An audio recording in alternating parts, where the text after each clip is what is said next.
Hi, my name is Brett Reiner, and for my big data final project, I'll be breaking down some uh, actual data from a real local company called Chuck's Auto Salvage, a company that was started by my grandfather, and my whole family is very proud to carry on today. So without further ado, let's get into it. So Chuck's Auto Salvage began in 1972, over 50 years ago, in Douglasville, PA. It now has another location in Uh, Dover, so just about 5 minutes away from here. Uh, Recently rebranded.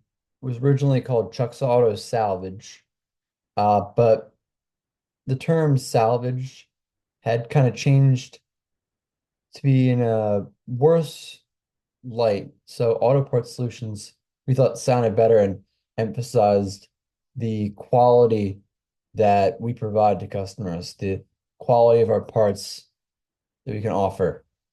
Uh, And that's what we do. We sell used parts from cars that have been crashed, uh, and sell the good parts to people that need repairs. During COVID, we had high sales as a lot of the factories were shut down that were offering new parts. So we got a big surge of customers. But as COVID has sort of opened up more things, and there have been some consolidators that have gone through as the industry grew. And so now we're seeing a bit of a slowdown in sales. So we're trying to corner new ways to boost sales again to keep that momentum going. One of the things we're really concerned about is returns. Like you said, with that rebrand of trying to emphasize our quality, we want to make sure that we're not uh, getting a lot of returns. Returns are fairly common in this industry, but we like to put ourselves above many of the other competitors. And lastly, recently we started uh, putting more stuff on social media and boosting our presence online. So some important statistics just to give you some scale. Uh, in 2022 and 2023, we had $78 million in gross sales. That's just revenue, no overhead. But we had about 1,012 orders in that time period. We have 9,000 customers. And in 2022 and 2023 combined, we bought about 10,000 cars that we dismantled and sold their parts. So pretty large operation. So the first data sheet I made was really to emphasize where some of the sales could be lost at. Uh, as we can see here, sales reached high in March of 2023 and then started to slow down and remain pretty steady. They went took a big drop in the summer, which is kind of normal because there's less car crashes are more common in the fall and the winter. So that's when sales are usually the highest, but there's a pretty steep drop off. What I really want to highlight is uh, this graph over here. So we had some fair drop off from some pretty big clients, 54% from Grade A Allstate, 30% from Bessler. Our biggest client aside from eBay dropped off 10%. So those are pretty substantial. And some of the, one of the important things, and perhaps the reason why those dropped off so much, is when you compare it to things that grew, like Goyette, they have a pretty even distribution around 26 30% of the of our sales were from engines and the rest was from other categories.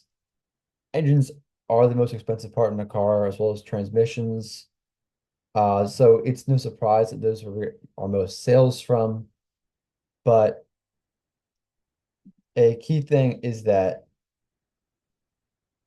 these companies, uh, Lentini and uh, Goyette, which saw increases, they have that sort of wide distribution. Whereas you can see in grade A, almost all the sales come from transmissions and engines. It's roughly the same with Bestler. So, and sales have been trending downwards.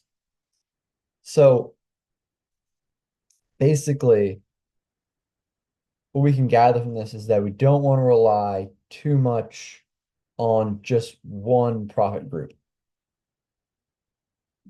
And another important thing is how long that we want to keep an eye on in sales is how long we have a part before it's sold. Because if it's just staying in a warehouse, that's occurring costs, and uh, we want to get it out the door so that it can just be sold right away. And for some things, as you go further down here, as I'll show, uh, that's just not happening. The biggest example here is a transfer case motor, which is spending a lot of days in stock over, multiple years. Uh, Same with the engine wire harness, other things like the supercharger up here, and a transfer case motor is a big part. So that would be a good one to sell faster.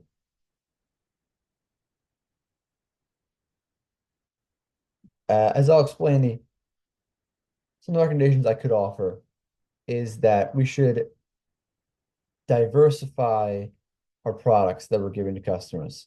We don't want to become reliant on just one product. We want to have a lot of different things so that if engines should fall off, if we have we get cars that have bad engines, we're not completely ruined financially. Uh, Something we could do is offer discounts for other products, try to open the gates to maybe we'll realize what else we have to offer. Uh, Also, as you can see on here, eBay, we're selling a lot of stuff on, which just shows that we're not selling engines in here. We're not selling those big parts. We're selling the little parts. So they add up.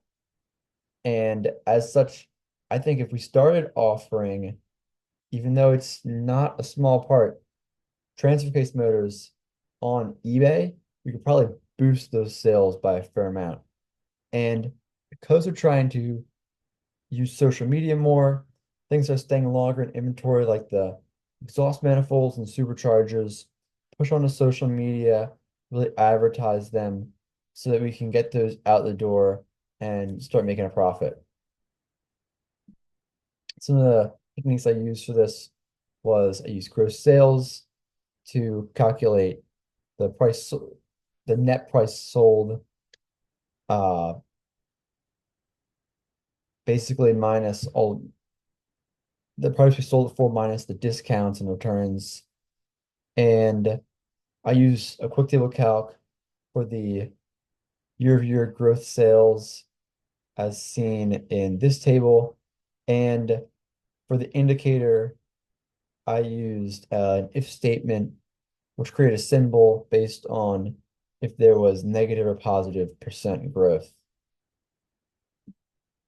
Uh, Now, as I said before, we want to look into returns because